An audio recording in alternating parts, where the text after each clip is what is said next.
na kuamua kupata mimba au sipate bila madhara yoyote. Kifaa hiki kidogo hutumika kupima kiwango cha hormone ya luteinizing ili kutambua siku ya upevushaji wa mayai katika mzunguko wako wa hedhi. Jinsi ya kutumia: chukua sample ya mkojo kati ya saa 4 asubuhi mpaka saa 2 usiku, kisha zamisha sehemu ya kifaa chako katika huo mkojo na uache kwa dakika 10. Jinsi ya kusoma matokeo: ili uweze kusoma matokeo, kuna vitu vya msingi vya kutambua. Katika kifaa huwa kuna line mbili za msingi. Line ya kwanza inaitwa control line, ambayo hii inakuwepo kwenye hichi kifaa direct au moja kwa moja. Lakini line ya pili inaitwa test line. Hii hutokea baada ya wewe kutia kifaa chako kwenye hiyo sample ya mkojo. Tuashumu kwa mfano katika sehemu ya kwanza ya hizi loads au hivi vijiti, hizi streaks ambazo zimeonyeshwa hapa, sehemu ya kwanza inaonyesha negative. Maana yake ni kwamba hichi kifaa kilichukuliwa kikawekwa kwenye sample ya mkojo hii hapa katika upande ambao nilikuwa naonyesha. Baada ya kuwekwa kwenye sample ya mkojo kikaonyesha line hafifu. Kwa hiyo ukichukua kifaa chako ukaweka kwenye sample ya mkojo ukakisoma baada ya dakika 10, ukiona line hafifu, maana yake ni kwamba haupo au ovulation iko mbali, maana yake upevushaji wako wa mayai uko mbali.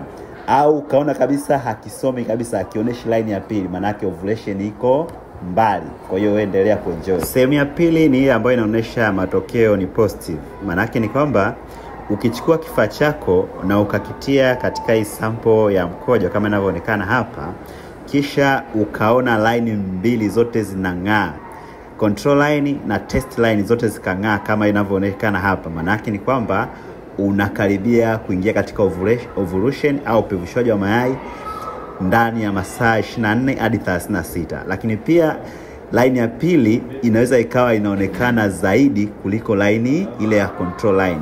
Hivyo inaonyesha kwamba ni positive, kwamba kama utashiriki tendo la ndoa kwa muda huo ndani ya masaa 24 hadi masaa 36, manake ovulation inaweza ikawa imeshatokea na unaweza ukashika. Kutoka positive tunaingia test result ya tatu, inaitwa invalid. Invalid, ukiangalia hichi kifaa kwa mara ya kwanza kimechukuliwa kilikuwa hakionyeshi control line. Kwa hiyo kama kifaa chako hakionyeshi control line, hicho kifaa hakifai. Hata kama utakichukua ukaweka kwenye sample ya mkojo, hakitakupa matokeo yanayoeleweka. Hivyo basi ni muhimu kucheki kifaa chako kabla hujaanza kukitumia. Na pia ni muhimu kuangalia expiring date ya kifaa chako kabla hujaanza kutumia, kwa sababu ukitumia kifaa ambacho kime expire kitakupa matokeo yaliyo expire. Ukitumia kifaa kibovu kitakupa matokeo mabovu. Ni muda gani uanze kutumia ovulation test kuangalia kama upo karibu na ovulation? Kwa mfano, kwa wale ambao wanajua mzunguko wako, let's say una mzunguko wa siku 28, basi kuanzia ile siku ya 10 ni siku muafaka kabisa ya wewe kuweza kupima. Lakini kwa wale ambao hawajui mzunguko wao, wana irregular period, actually inaweza kuwa ni changamoto. Maybe wanaweza kutumia ovulation test nyingi sana ili kuweza kutrack ile ovulation day yake. Lakini kwa wale ambao wanakuwa mnajua mzunguko wenu, ni muhimu sana kutumia hivi vifaa na vinaweza kukusaidia kuweza control ujauzito au kutokupata mimba isiyo lazima. Kivipi? Kwa mfano, ukipima kabisa ukaona test zako ziko positive, maana yake ni kwamba kama utaki mimba tumia kinga, ila kama unataka mimba ongeza ile bidii ya nini, ya kushiriki tendo la ndoa.